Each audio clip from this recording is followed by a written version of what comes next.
welcome to another installment of Florida Friendly Landscaping's Community Connections. I'm Lily Browning. I'm the Florida Friendly Landscaping Program Coordinator here in Hernando County.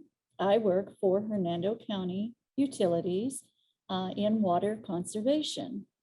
And my email, if you have any questions for me, is LillyB, LILLYB, at hernandocounty.us. Today, I have a very special guest that I invited so we can have a chat of how our programs kind of connect together. This is Brittany Hall-Scharf. She is the Florida Sea Grant Agent. We have to say that slowly because sometimes people hear secret agent, and you might be the best kept secret out there, but you know, that's why we're trying to let people know you're not a secret agent. You're a Sea Grant agent and you work for the Hernando Extension at Hernando County. Welcome, Brittany. Thank you, Lily. So I have some questions. Each one of these programs, we're going to ask our guests 10 questions. So are you ready for these questions? Sure am. Okay. So since we mentioned what you are, the Sea Grant agent, sometimes referred to as the Marine agent, what do you do here in Hernando County? Well, I work on a lot of coastal and marine programming, both on the research side and educational side. So we have a lot of citizen science programs out there to help track what's going on, as well as just in the community teaching others about our great marine ecosystems that we have right off of Hernando County. Right, because we are a coastal county for sure, and there's a lot of recreational opportunities, but there's a lot of opportunities to keep that special environment very safe as well, and that's what Brittany does for us. Question 2, let's just cover a few of the things. These questions will cover a few of the things that Brittany does here in Hernando County. So what can you tell us about scalloping in Hernando County? Sure. This year, scalloping was the highest preseason density that Hernando County has seen since at least 2012. We have volunteers out there. They started last summer, where we collect wild scallops and we cage them in the seagrass beds off of Hernando, and it gives them an opportunity. We call them predator exclusion cages, and it gives the scallops an opportunity to reproduce and add back to next year's population. So we have volunteers out there trying to make sure that our scallops are sustainable. We also do preseason seminars where we teach folks who are interested in scalloping ways to do it safely as well as friendly, and encourage not only residents, but those who are coming from outside the county who would like to partake in scalloping within Hernando, again, to do it safely and responsibly. So we have volunteers out there watching the scallops, and we're educating folks at the same time. So they're scallop sitters, basically. They are, that's what we call them, is our scallop sitters, and they babysit the scallops every single month. They visit them from July through February, and then we release the maining, and then we start back over in June. Very interesting. I see. I didn't even know that you had them, in these safe breeding environments too. That's pretty cool. All right, that was question 2. Oh yes, okay, question 3. This one is really interesting. There's a connection between horseshoe crabs and treatment for COVID-19 and other illnesses. That might blow some people's minds. So why don't you tell us about that connection? Well, I like to call our horseshoe crabs our little superheroes of the sea. And that's because they have a copper-based blood that's actually blue. And Since the 1970s, there's been companies that have been using the blood from horseshoe crabs to make sure that things like vaccines or surgical equipment is sterile. Prior to the 1970s, if you got a shot or vaccine, you would come down with what they called the injection fever. And that's because there was bacteria present that would then make you very sick. And then sometimes people would even die from it. So this blue blood, that copper-based blood, when there's bacteria present, it will actually glob up. And so that's how companies know when they run what they call an LAL test, and they can get results in as little as 45 minutes. And that is how that horseshoe crab is being used to make sure that that COVID vaccine is safe for us to administer. And we actually, as you see here on the screen, we do have a nesting habitat for these horseshoe crabs in Hernando County.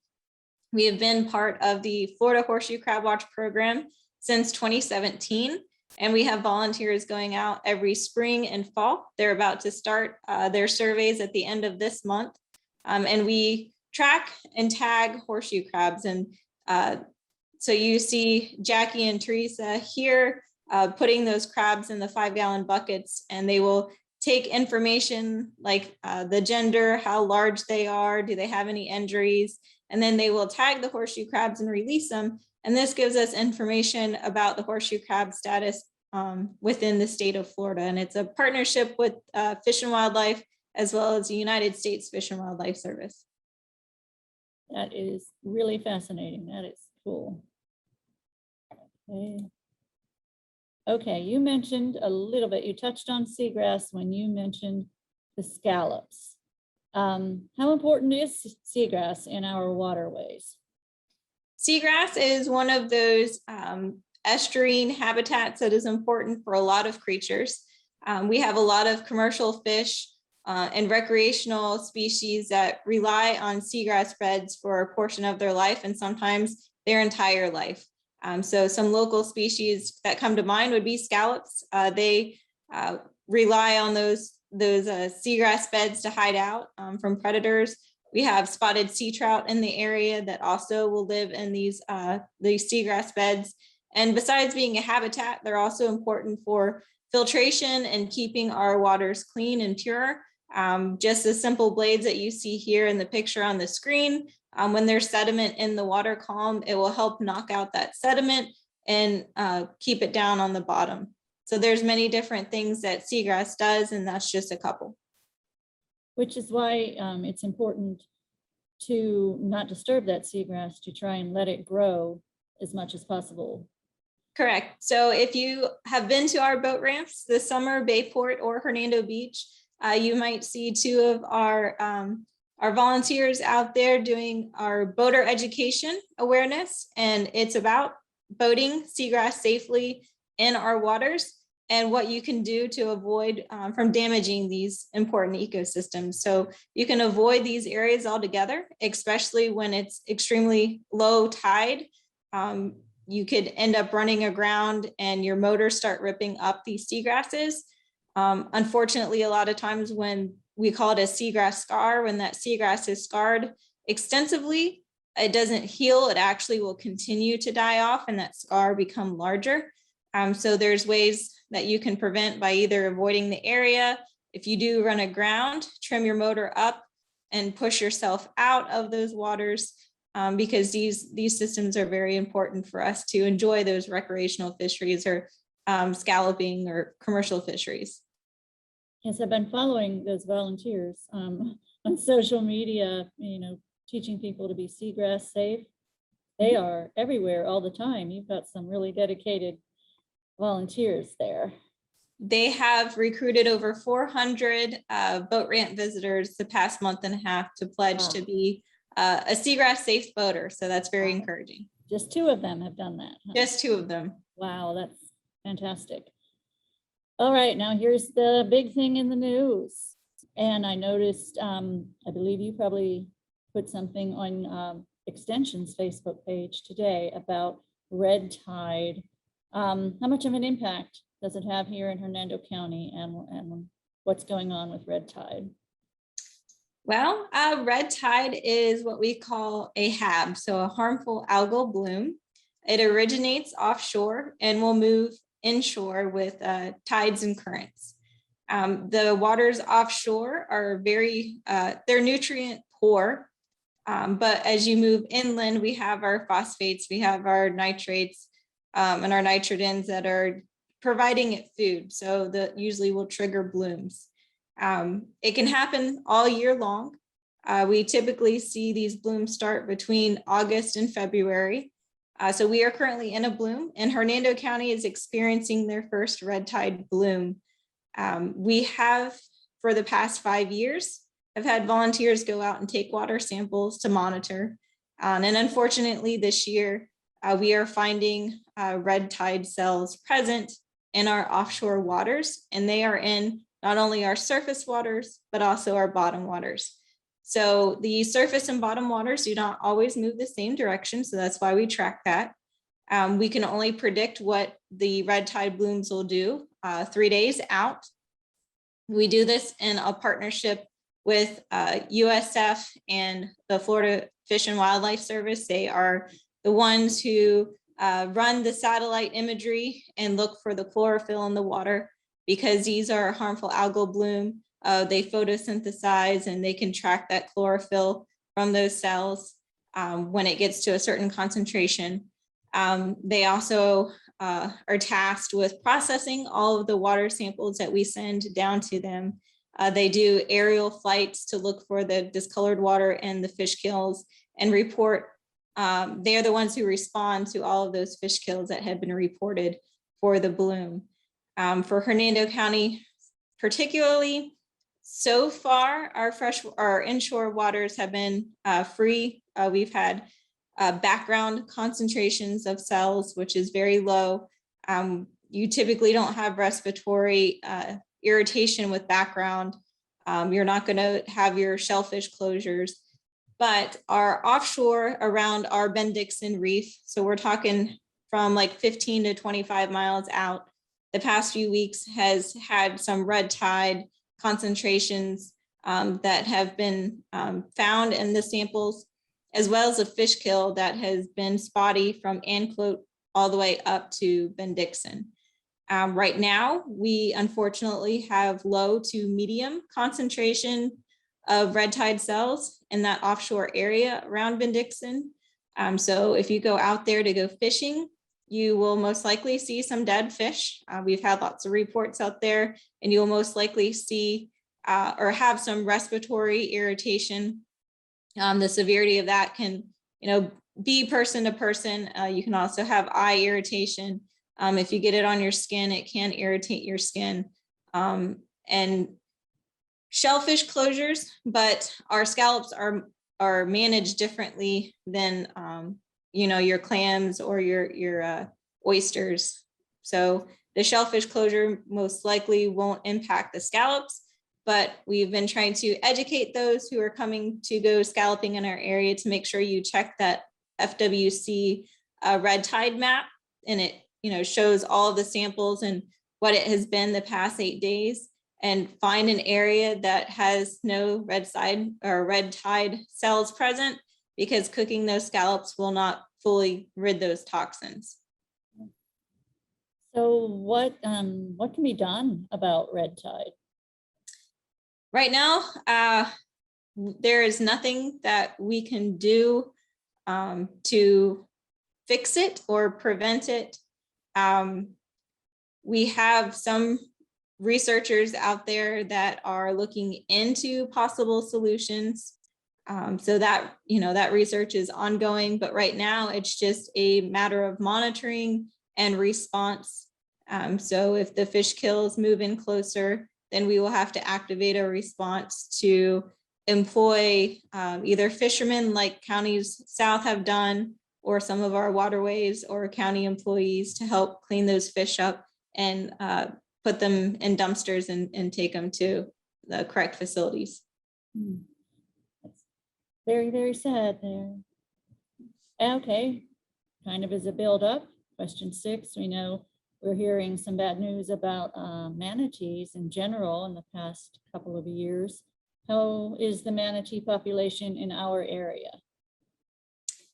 The manatee population in our area, I'm not really sure. It's an area where we have another data gap. I know there have been manatees elsewhere that are starving because of not having enough food. And there are manatees further south that have been taken to facilities like Lowry Park Zoo that help rehabilitate them, because red tide will give them like a respiratory infection because these guys are air breathers. When they surface to breathe and the waves break, they will pop open those red tide cells, and those red tide cells have a brevetoxin, which is a neurotoxin. And so they will breathe it in, and it will contribute to a respiratory infection. There are little organisms that live on seagrass blades that are called epiphytes. They're filter feeders, and they will also filter out some of that red tide cells. And so they can also consume some of that red tide in addition to breathing. So some of these manatees further south have had to be taken to Lowry Park. But in our area, we haven't had any phone calls about red tide for manatees, and we've only had one report in for sea turtles. So we do have quite a few manatees in our area that like to hang out in the Linda Pedersen Park area, as well as Weeki Wachee and Mud River. So we do have a presence. So the ones that are, passing away, is it purely red tide, or do we know the answers as to what is causing these problems? That I don't know. The best way to track that would be to go to FWC's website, and you can filter by county, and they have reports by year of how many manatees strandings that were responded, and kind of what the result was, and if they did die, a potential cause, whether it was a boat strike, red tide, or something, cold event. Because these guys don't have blubber, they have to seek refuge. So that's why we see them going up into springs like our Weeki Wachee River when it gets cold. And that's their way of regulating their temperature and surviving the winter.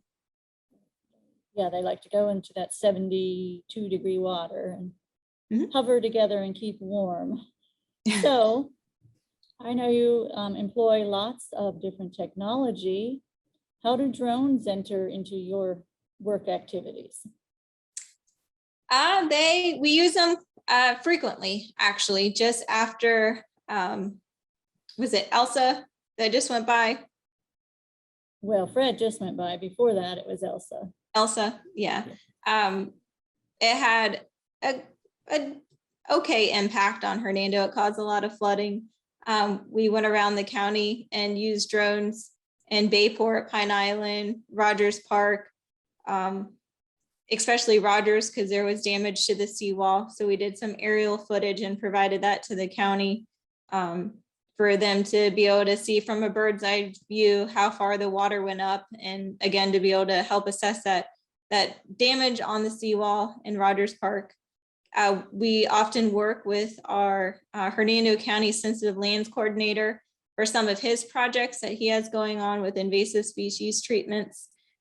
So he will use our aerial footage to help make determination on some plant treatments on some water areas and decisions for future needs for his areas. And then we also have worked with forestry to help assess some of their prescribed burns. Let's see, we do have an upcoming class from October 4th through the 6th. We help teach others on how to obtain their FAA drone license. So if you do fly it for work, you do need to be certified through the Federal Aviation Administration. So we have classes so we can teach professionals what they need to know to be able to pass that exam and to be able to use drones within their work-related activities as well. Interesting. Yes, a wave of the future for sure. Okay. Now, Florida Friendly Landscaping final principle is protect the waterfront.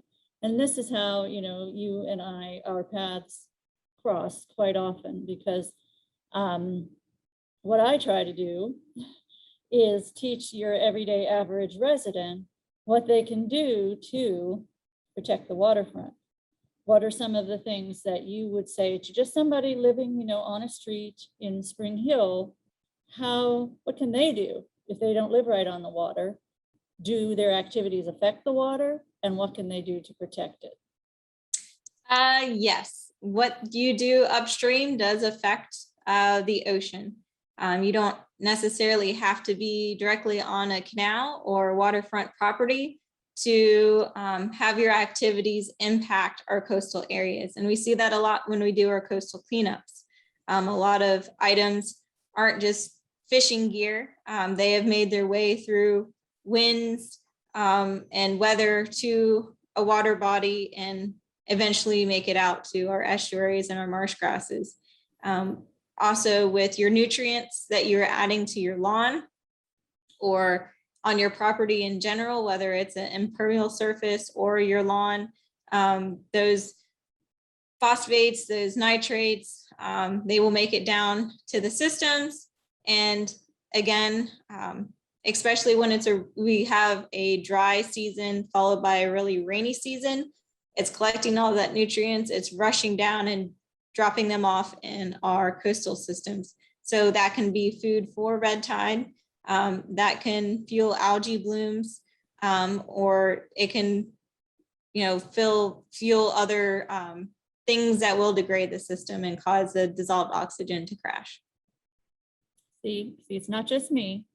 See, Brittany backs me up on that, and you're probably tired of hearing it from me, but now you hear it from the Sea Grant agent herself.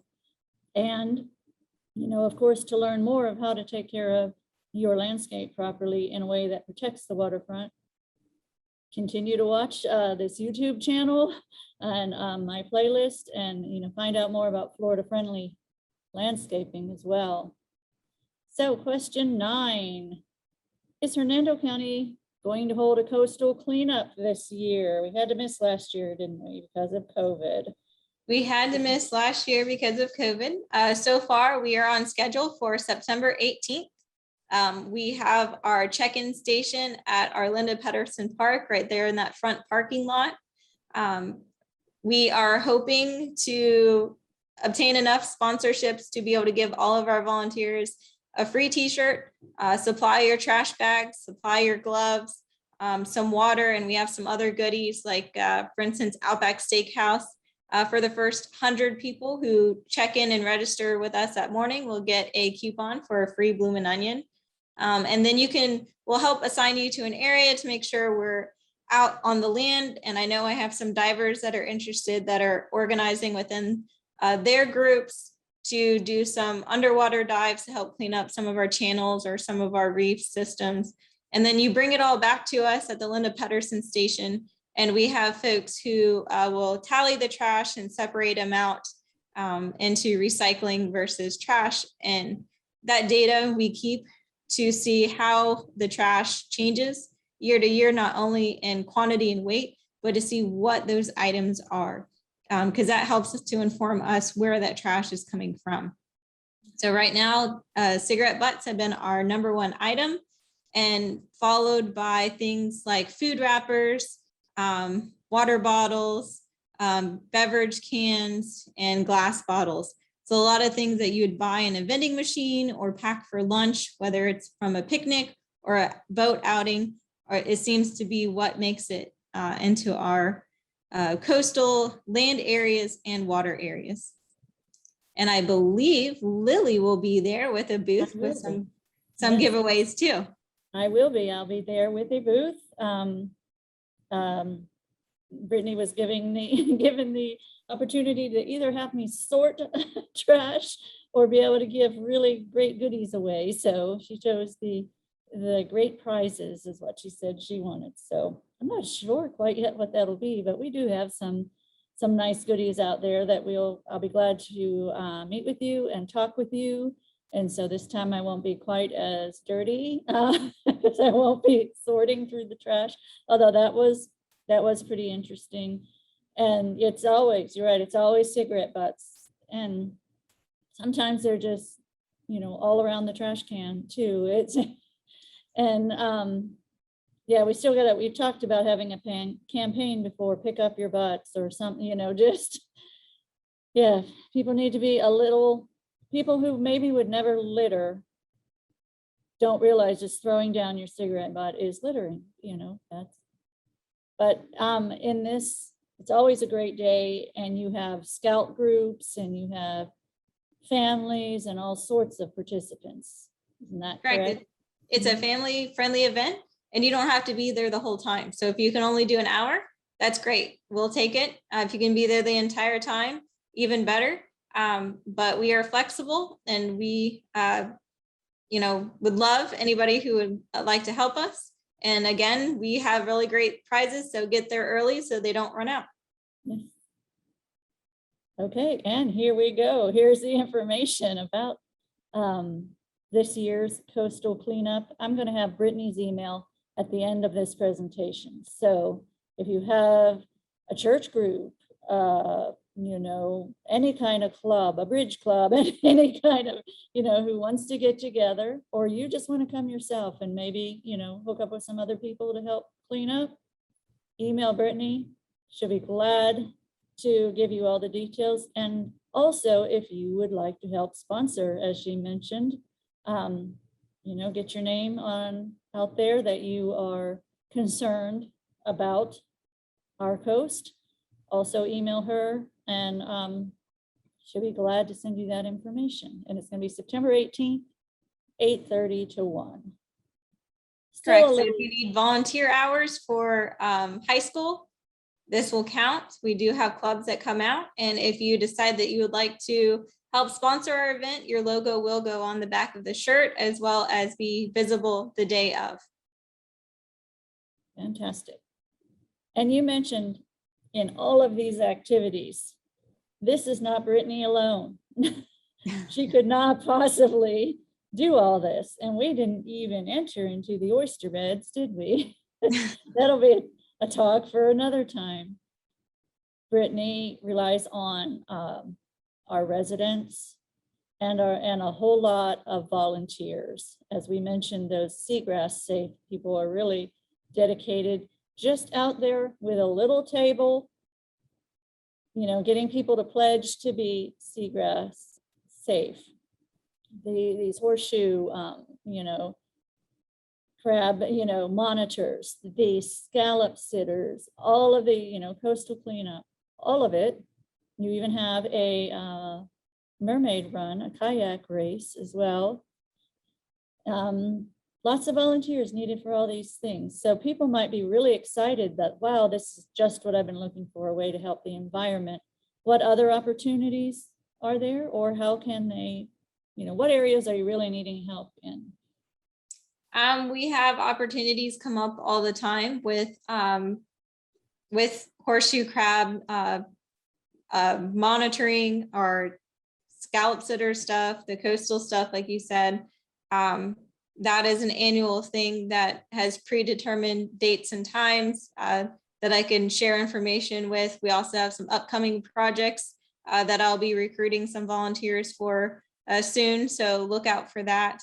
And just simply eyes and ears. If you can't dedicate the time to any of the programs, having residents out there who are my eyes and ears, if they do see a dead sea turtle, or if there's something weird going on, just them coming and calling me on the phone and telling me that this is happening, and then I can help get those answers, whether it's I need to reach out to somebody at Gainesville, or if I need to get a biologist out of St. Pete to help answer those questions.